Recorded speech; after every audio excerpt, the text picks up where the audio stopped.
Right, hello mate. Just a little video reminder of what we've done. I'm sure it's all pretty still fresh, but it's good to have to refer back to.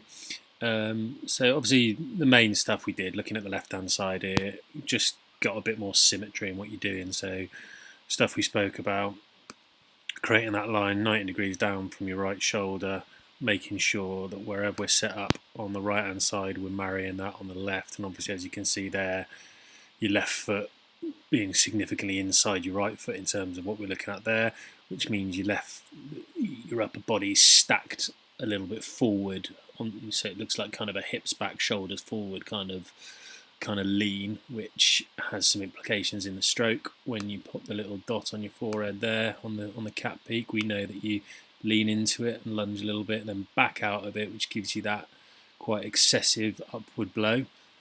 Which we saw on the Capto data. So moving over to the right hand side, you did a great job there of getting, let's get rid of that circle, did a great job there of getting the symmetry into your setup.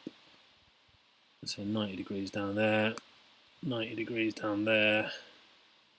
All of a sudden, right on the outside of each foot, I still would like you to keep an eye on making sure that your feet are splayed equal amounts. So you've obviously got your right foot splayed a little bit further out than your left foot there. Don't care whether you go with splayed or you go with straight on, just make sure they match.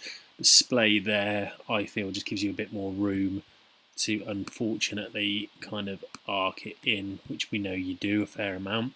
So I would probably like to see you line up with your feet a little bit straighter on, preferably. That would be my preference, but I don't think it makes a huge difference just as long as they're both the same. So now you just create some really good angles. So I shouldn't have got rid of those. Get me straight line on here, but so now you create some really good angles, straight down from your shoulders to the outside of the shoe, straight down from the shoulders to the outside of the shoe, straight from the tip of your nose through your sternum, straight down 90 degrees to the back of the ball. Oh, where's me 90? 90 degrees to the back of the ball. Really, really lovely stuff there. Really, really like that.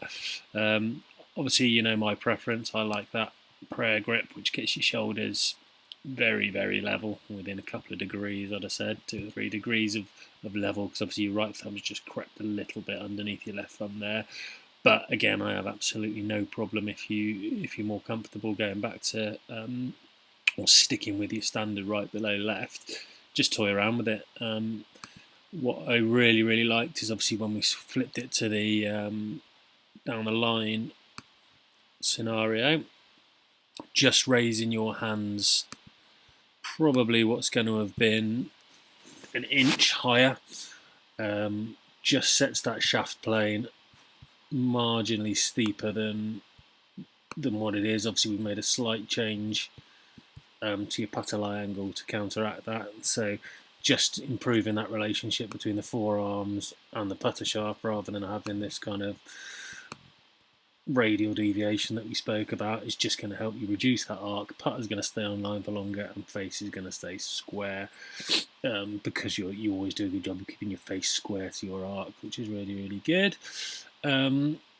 So yeah, pretty simple stuff when you break it down. We just sort of created some symmetry in your setup, raised the handle a little bit, and all the numbers on Capto started to get a lot better because of that. Your face rotation calmed down a little bit, your arc stopped, even the persistence, the trembling stuff we spoke about, because you weren't having to manipulate face through impact because of the path issues. That all smoothed out. Your attack angle went from 3.2 to 3.68, sorry, 3.8 at times up to, we were down to about a steady 1 really on average, 0.8, 1.2, 0.8, 1.2. So just a degree up on it, which is significantly better for the centeredness of contact. So now we've built you the little calibration station, if you like. Just stick on that. Just keep saying that. That's something you can always refer back to, so you know you're setting up in the same way, you know you're the same distance from the ball, you know your feet are equidistant, and you've got that symmetry, so you can take that peace of mind to the golf course that you set up in the correct way, so you've eliminated a variable, and then whenever you're struggling or you're a little bit lost, which can happen, you've got something to refer back to as kind of an anchor about, right, this is what I do, this is where I need to be. And hopefully we'll see some good stuff from it. Cheers, bye.